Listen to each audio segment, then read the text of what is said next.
Hello, welcome back to the Boardgames 4K YouTube channel, and this is a channel where we give you reviews, playthroughs, unboxings, and we generally talk a load of bollocks about tabletop gaming in general. And in this video, we're going to be talking about Wits and Wagers, and in this game, you will be asking questions that require an answer of a number. You'll be placing bets on yours or other people's answers. You'll be gathering your winnings, getting a load of money, and hoping that you will win the game. And in this video, we're going to give you a very, very brief overview of the rules because there aren't any. We're going to be telling you what we do like, what we don't like, and then we'll come back and we'll tell you whether or not Wits and Wagers is still worth playing today and in the future. So remember, if you are new here, then please consider subscribing to this channel. Leave a comment in that section down below, and we'll see you after this.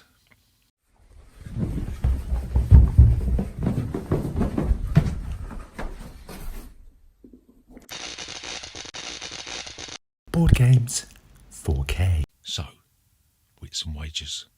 How do you play this game?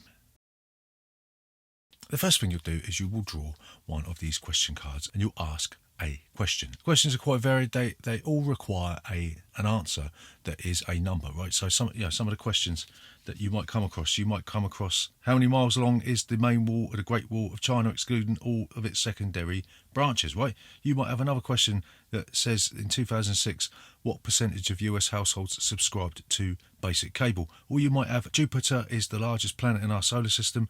How many times larger in volume is Jupiter than the Earth? So those are the sort of questions that you're going to get. Everyone will be given a dry erase marker and a little whiteboard, and you will write your answer down on your whiteboard and you will put it face down in front of you. And then once everybody has chosen, there'll be a 30-second timer. You will all reveal and you will then sort the answers from low to high, right? And then what you do, you'll place the middle answer, the answer that is sort of the median, in the centre spot on the mat, right? What you'll do then is you will all place your bets. You'll be using these different denomination of poker chips to place on the guess that you think is closest to the answer that is on the card, right?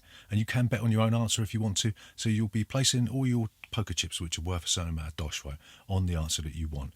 And then the person that read out the question will reveal the answer, and you will pay out the amount of betting chips dependent on where the answer was on the board. So if the middle answer was the correct answer, you'll get 2 to 1, and this varies from 5 to 1 to 6 to 1 dependent on how far away the answer was from the middle, right? So you'll score points based on whether or not you bet on the winning answer. You'll get the payout dependent on where the winning answer was, and then also the team or player that wrote the winning answer will also get a payout dependent on where they are, right? So you'll keep doing this. You'll do 7 rounds of this, and then once the 7th round is over, the team or the player with the most points will be the winner of Wits and Wagers. So what do we like about Wits and Wagers? So the first thing that we really like about Wits and Wagers is this is a trivia game where you don't need to know the answers. So one of the problems we get with these question and answer sort of games is that, particularly my wife, she doesn't like games where she thinks she's going to look silly, right, where she doesn't know the answer, right? So this game is perfect for her because she can have a punch, she can have a guess. She doesn't really need to know. You're sort of guided by the question. So this is a question and answer game for people that don't actually know what the hell they're talking about, and that's lovely. So the second thing that we really like about this game is the tangible nature of the poker chips, and everyone likes fiddling around with these poker chips. It adds a sort of physical element to the game. If they weren't there and you just would say, like, I don't know, writing down what you were doing, there wouldn't be that sort of physical thing. And the fact that you've got the play mat that adds to the theme, that sort of gambling Vegas type theme, it's really, really fantastic. The components are a bit cheap, but they didn't need to be there for these sort of things. It could have just been a deck of cards and a couple of tokens, but no, they put in some plastic chips and they put in this wonderful felt mat, which really does add to the atmosphere of the game. So the next thing that we really like about Wits and Wagers is this game is chock-a-block full of laughs when you're laughing at people that haven't got a clue what they're going on about. And the beauty of this game is that the questions are quite balanced. They're vague, but they're also very, very clear. And when you've got somebody who's maybe trying to guess the weight of a mosquito or something, and they put down like £1,000, the roof is raised, and you can all have a giggle, and you can all point and laugh how stupid your family members are, right? So what don't we like about Wits and Wagers? So the first thing that we don't like about Wits and Wagers, and this is a point has been going round and round and round in my head since we got this game, and that is, why on earth wouldn't you vote on your own answer, right? So because you're sitting there thinking, okay, this is what I think it's going to be, and then you put down your guess, and then you're like, go and vote on somebody else's. Why would you trust what somebody else says? So that's a bit weird. I know there's been occasions when I've thought, oh, actually, but why wouldn't you vote on your own answer? And it seems a little bit weird. It's one of the sort of loopholes in the game where you're not going to write down your answer unless you think it's strong enough to win, right? Because you get extra points for doing the winning answer. But then the game also encourages you to vote on somebody else's. So it doesn't make any sense. It's all a bit weird. And if you've got any answers to that, then please put it in the comments below. Put me out of my misery. So the second thing that this game suffers from is a lack of questions. One of the things that you will find is that this game is so good, you're just going to be burning through these questions like wildfire, right? And the fact that you've got all 7 questions for all 7 rounds on one card. We've had Wits and Wagers for quite a while, and we've gone through the core set, and we bought the UK version of this called Gambit 7, I think it was, which was a lot cheaper, but it's more UK-centric questions. We added that to it, and we had to get another version of Wits and Wagers because we just ran out of questions. Do you know what I mean? And that's the trouble with a lot of these sort of trivia games.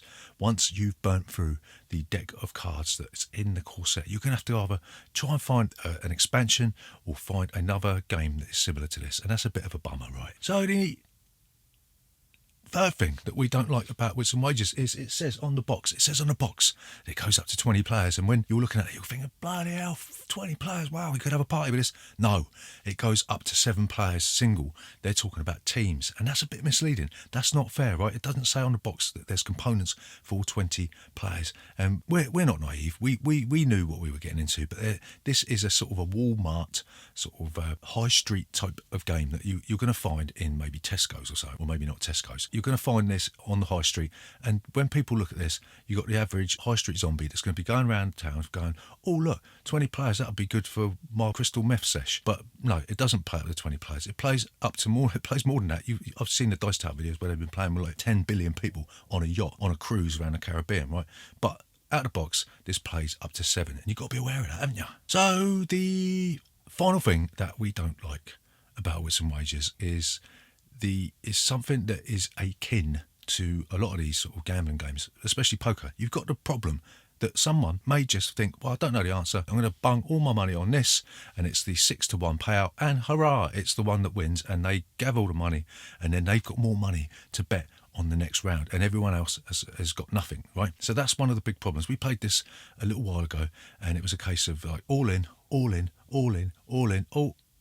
everyone's lost. That one person had like 200 points and everyone else had 10. So it does suffer from the fact that you can go all in and there's no restrictions. There's nothing to stop you from doing that. So maybe there's a house rule, I don't know. But it suffers with the same thing of poker. If you're going to chuck all your money on one bet and you're lucky enough to win that bet, then it's game over for everybody else. Right, so to summarise, is Wits and Wagers still worth finger wagging today and in the future?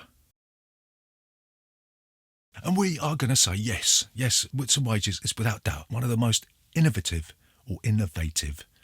party games, and one of the most fun party games that we've ever played. It's got everything. The fact that you don't need to know the answer, coupled with the sort of gambling aspect. You've got the wonderful components where you've got the felt mat that makes you feel like well, it doesn't make you feel like you're in a casino, does it? But it gives you that sort of casino vibe, right? And then you've also got the poker chips that you could throw down, and it really does add to the ambience and the atmosphere of the game, you know. It does suffer from a sort of a lack of questions that you're going to burn through very, very quickly, because this game only takes about 20 minutes to play, right? It's only 7 questions per round, so you're going to burn through this in maybe a year or maybe less than that if you're an avid player. But that aside, there are other versions of this. There is the Wits and Wagers Family Edition. It removes the 2-to-1 payout type thing, you know, and all it does is it adds in a sort of a score track, and these questions are better for children. They've just released the Wits and Wagers Vegas Edition, so if you do find yourself getting addicted to this and you burn through all the questions, then there's plenty of options to go and get some more, because if you do enjoy the game that much, you're going to spend another 20 quid on another set, right? So there you go. It's Wits and Wagers. That's a 5-star game. It is absolutely fantastic. It's up there with Telestrations and Monica's, and that's it. That's Wits and Wagers. So remember, if you're new here, please consider subscribing to this channel. Leave a comment in that section down below, and if you made it this far, give us a thumbs up, and we'll see you next time.